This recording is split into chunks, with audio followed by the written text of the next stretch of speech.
Shin Megami Tensei IV was my first entry into the mainline franchise. I had known about the existence of this game for a while, but only this year did I finally make the jump and get the game. That was probably the best gaming decision I've made in a while because this game is a gem. Amazing soundtrack, well-written story that makes you really think about the decisions that you make, as well as a nice cast of characters all help to make sure that this game is one that I won't ever forget. I've already made another video talking about SMT IV, I'll leave that link below, but this time I want to expand on what I really liked about this game, basically making this a part 2 of that video. So if you haven't seen the first one, go and watch that and then watch this one. With over 50 hours in the game by the time that I finished, I can safely say that this was the best game for me to start with. There are a couple of things that I want to talk about that stuck with me the most, so that's how I'll be structuring this video.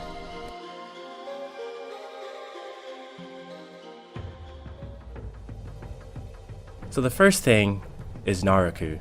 Naraku is probably the best beginning game dungeon I've ever played through. What I like about it most is its atmosphere. From the lively eastern kingdom of Mikado to Naraku dungeon, there's a sudden shift in how my surroundings felt. Suddenly reality sets in and I realize that I'm a level 9 samurai that can get his ass handed to in seconds if I happen to run into an unlucky encounter. This place made me nervous to turn a single corner because every time I did, a group of demons appeared and ambushed me. This is how I got into the habit of saving every 30 seconds or so. I'm so glad they let me do that because as a player, I don't know how far I would have gotten without that option. But you get my point, Naraku felt dangerous. I felt like I had to be extremely careful at every turn. Due to my inexperience with the game, I was on edge as I went deeper and deeper into Naraku. Throughout each stratum, I felt like I was getting into more trouble than I could handle. This constant feeling of, I almost want to say anxiety, was very new to me in a video game. Never have I been on edge so much just from exploring caverns. That feeling didn't last forever as I learned my way through Naraku and I got a feel for the battles. At some point I was still cautious, but I was able to get somewhat used to exploring the dungeon. However, as I got to the final stratum, I ran into a boss that would end up being one of the hardest challenges of the entire game. This asshole shows up and basically shows me how boss fights work in this game. You can't just run up to a boss fight and expect to win with strength alone. You have to be smart and form your party specifically to beat those bosses and take advantage of the game's mechanics, otherwise you're going to get obliterated. That's what I really liked about this game and what I'm looking forward to the most in SMT V. You really have to constantly recruit new party members in order to be constantly ready for these bosses. That's where fusion comes into play. It's an essential part of any SMT game, including Persona. Fusing new demons helped me to get the skills I needed to beat him, which were buff, debuffs, and his weakness, Bufu. Usually I don't bother with buffing and debuffing in turn-based RPGs because I don't notice the difference, but I was surprised to see how much it changed the tide of battle. And I'm gonna segue real quick and say that I really enjoy the buffing skills in this game way more than Persona 4 and 5. This isn't a knock at the series, as you know, because I really like Persona, but I prefer that Tarukaja and Makakaja by default buff the entire party as opposed to having to use Matarukaja or something similar that targets the entire party. It felt like I was devoting too much of my time buffing myself up one by one. I also like how it lasts forever, or at least until the party member falls, and it stacks. I guess that's a fair trade-off for being able to guard in Persona. I don't know about you guys, but I really do hope SMT V keeps the system currently in place, or at least gives us a hybrid. I wouldn't mind being able to block and have buffing skills automatically target the entire party. Back to the Minotaur though. I really enjoyed this fight, even though it took me over 2 days in real time to beat him. Luckily I already had the knowledge that I needed. My strategy was pretty simple. Spam Bufu and use buff and debuffs on the press turns. This was the only way I can get him to start talking. And speaking of talking, this is the thing that I really liked about boss fights in this game. He has multiple stages in the fight at which he starts doing stuff differently. Each stage is signified by him having a piece of dialogue in the battle. The one that I remember the most is when he asked me if my strength was enough to beat him, and I answered, "We're determined to win." He sees my determination and respects my strength and decides to use his full strength as well. This whole mechanic adds a new dynamic to boss fights. You're not just fighting, you're talking to one another, trying to figure out the thought process of each other. In a weird sort of way, it makes the bosses seem more dynamic. This is something that I really hope returns in SMT V because I could see that looking really cool in 3D.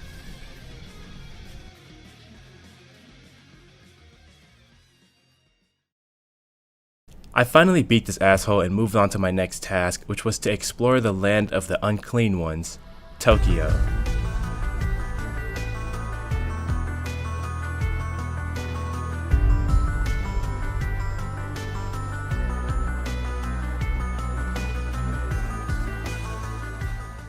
It was crazy to see the entirety of Tokyo below Mikado. Even though I already knew about the twist because I had watched some SMT IV videos prior to playing, the cutscenes along with that music playing, it gave me goosebumps. I also really love Tokyo's music. It gives off a feeling of a futuristic metropolis, which is a huge contrast to Mikado. The music at this point in the game is such a tone shift from the Mikado section of the game. Going from actual bagpipes in the Aquila State Plaza and Old Kingdom style music for the main theme of Mikado to the futuristic and metallic sounds in Tokyo really helps to change the feel of the game. I think the main theme of this game helps sell to you what this Tokyo is about. It's an impressive, huge city, but it's dangerous and there are demons everywhere you look. The size of the city is something that I thought was really cool and made me want to explore it all. This is all thanks to the classic cursor exploration that Nocturne had. It's a good way to make the world feel very large because when you enter into an area, it blows up into an entire explorable section of the map. This is something that I really hope returns in SMT V. Being able to see Tokyo like we did in SMT IV, but this time much more detailed, and maybe even seeing things like actual movement from the bird's eye view would be pretty amazing. I wonder how my reaction to the Tokyo reveal would have been had it been genuine and I had no clue it was coming, but without those videos I probably wouldn't have played the game to begin with. Either way, it's such a huge city, the real mission was to just explore and fill out my map. This is a bit of a double-edged sword though. I was lost for a good amount of time, and finding the answer or figuring out what to do was sometimes fun, but also pretty annoying. Whether it was a challenge quest or talking to the correct person, I had a good bit of trouble figuring out what to do, but eventually I got a swing of things and was able to get through it all. The first half of the game was harder than the second half in terms of quests because I was unfamiliar with the world. However, it was awesome to be able to see all of these different areas, like the underground districts and the city streets, but as I discovered new places, I found more and more proof of the dangers of living here. Seeing havoc around every corner really sold the idea that this Tokyo isn't a safe place. I see dead bodies in the pool of their own blood surprisingly often, people who fell to demons. That eerie music combined with the fact that while minding my own business I can end up cornered by a huge group of demons, and if I'm unlucky they get the first turn and hit my weakness and obliterate me. Suddenly it makes sense why everyone stays underground unless they're hunters. And speaking of the underground districts, these were my favorite places to hang out. They are the safe havens of Tokyo for the most part, and people have taken refuge inside there. Inside you can find people who struggle to live and fellow hunters who hunt demons and complete quests to earn their keep. You have the black market shop where you can buy items and gear for your character, and the Ashurakai authorized shop where you can buy helpful items for battle. I do like the little bit of hopefulness as well. The lady who runs the shop has a voice that's so welcoming that it's nice to see some kindness in a city ravaged by demons. A lot of my time playing was spent in these underground districts, either trying to figure out what I needed to do next, or spending time in a hunter association doing quests for people all around Tokyo. While Shinjuku Underground was my favorite district and the one that was the most familiar to me, Ikebukuro had the best music in my opinion.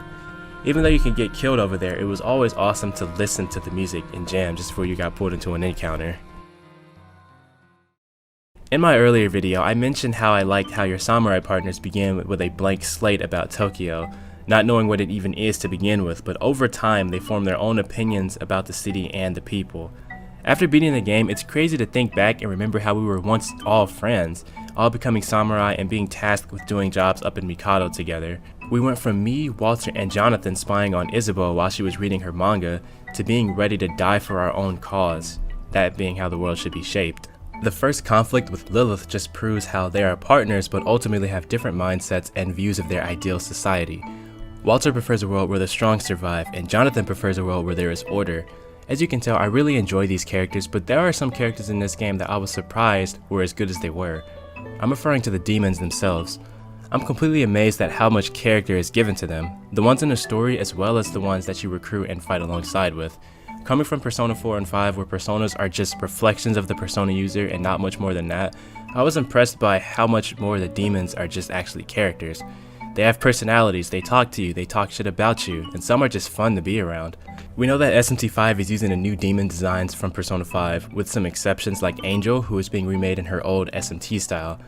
This is one of the things that I really hope is expanded upon with SMT V.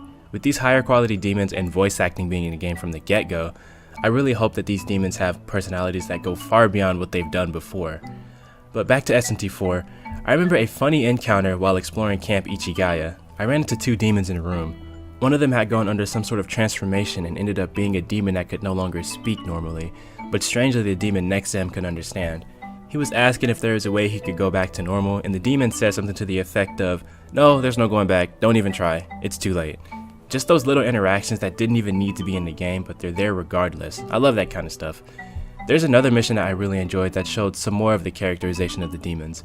This one, involving Nozomi, was a multi-part mission where a pixie and a Silky asked for help finding their leader. They specifically talked to you with full voice acting, and it honestly caught me off guard.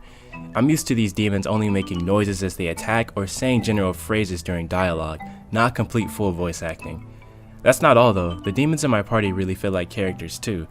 They give me items to show appreciation for battling with them, they sometimes get mad at me when I don't let them learn a skill, and if they get lost, when they reunite with me, they're like, "I was wondering what took you so long, dude." Even the demons I fight can be pretty funny as well. They have hilarious things to say during negotiations, too many to really try and explain, but it's the reason why negotiations are some of the funniest parts of this game. So once again, I really like the characterization of these demons, but overall, my favorite character has to be Isabeau. My samurai partner from the very beginning, the one who loves to read manga, and the one who is neutral aligned. Probably the most relatable character in the game, and in my opinion, the one that I sympathized the most with. She just didn't know what to do. Her views of the world, even though she didn't know what she wanted, did not align with Walter or Jonathan. The two extremes of law and chaos did not work with her. Finally, I made my way to the point of the game where I imagine our choices up to this point set the players down different paths. I was led to the neutral alignment path. At this point in the game, a favorable path is laid in front of us. Our objective is to bring hope to the people of Tokyo, tasked to us by Masakado in the Ginza region. By doing special side quests and helping my fellow human beings, I can fill up the chalice of hope, and Masakado can use his power to remove the ceiling over Tokyo. At this point, Isabeau finds the answer she's looking for, a world where the people of Mikado and Tokyo can live in harmony. I find this part of the game interesting in my case because I was answering as honestly as I could. I picked answers according to what I would want the world to look like. Sometimes I would side with Jonathan and sometimes I would side with Walter. I was very unsure about what kind of world I would really want to live in. Sometimes things Walter said made sense, but then other times Jonathan started sounding reasonable. However, in the end, I couldn't really get with being responsible for the mass genocide of Tokyo, and I also didn't want to be responsible for starting an everlasting war between gods and demons. Without knowing, I was just playing along with the alignment choices, and because I was going back and forth with Jonathan and Walter's viewpoints, the meter stuck in the center directed me toward the neutral path.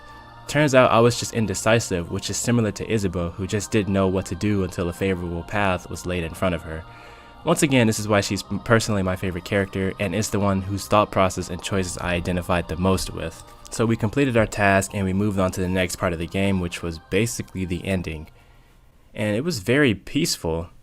Seeing the former residents of Mikado living in Tokyo was pretty satisfying, and seeing the ceiling of Tokyo finally become removed and seeing the sunlight was a very rewarding experience.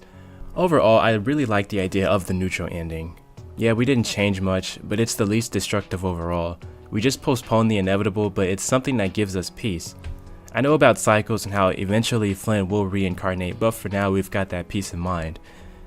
I'm aware of the other endings in SMT IV, and they are just as crazy as I can imagine them being. Destroying Tokyo and slaughtering its residents as well as the main character himself is something that I'm not a fan of. Chaos, however, that does seem pretty interesting. If I do play this game, I'm gonna go for the Chaos ending. I think I'll do that. It's revealed that Hikaru and Walter fused together to become Lucifer at his full power, and it's probably one of the ugliest designs I've seen in the game so far. 4 Apocalypse doesn't help at all in that regard either. So I spent around 60 hours in Shin Megami Tensei IV, and I have to say, I'm very glad that I played this game. Will I play this game again? Yes, definitely. I'm curious to see how the events lead up to the Chaos or Law endings, and I might even go for the White ending, as unpopular as that one seems to be.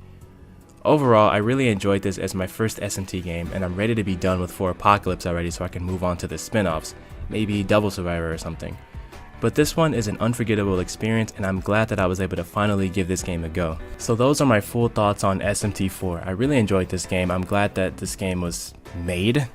Yes, overall this game is really, really good. The music is something that I listen to just about every day, and I can only hope that SMT V is just miles ahead of this game, because this game on a 3DS was already just really good and really immersive.